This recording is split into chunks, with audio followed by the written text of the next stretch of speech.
presented by WR Music। दहिया के योलोम नहीं तूरा बोलो पहिले से ये पिया एनर्जी बकम ये राजा होलिस पिया बहो।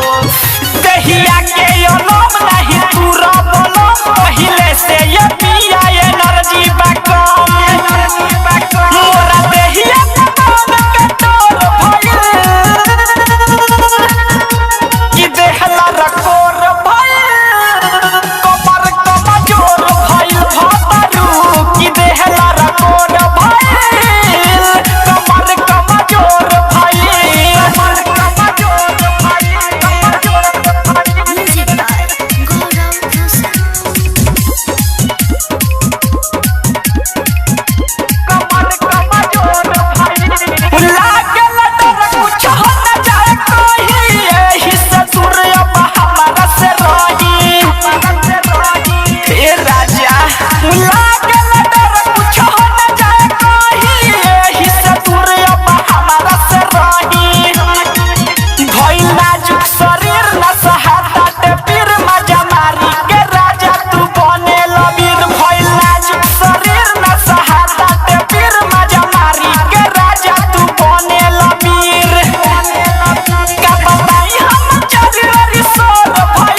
mixed by Ramanand Sagar।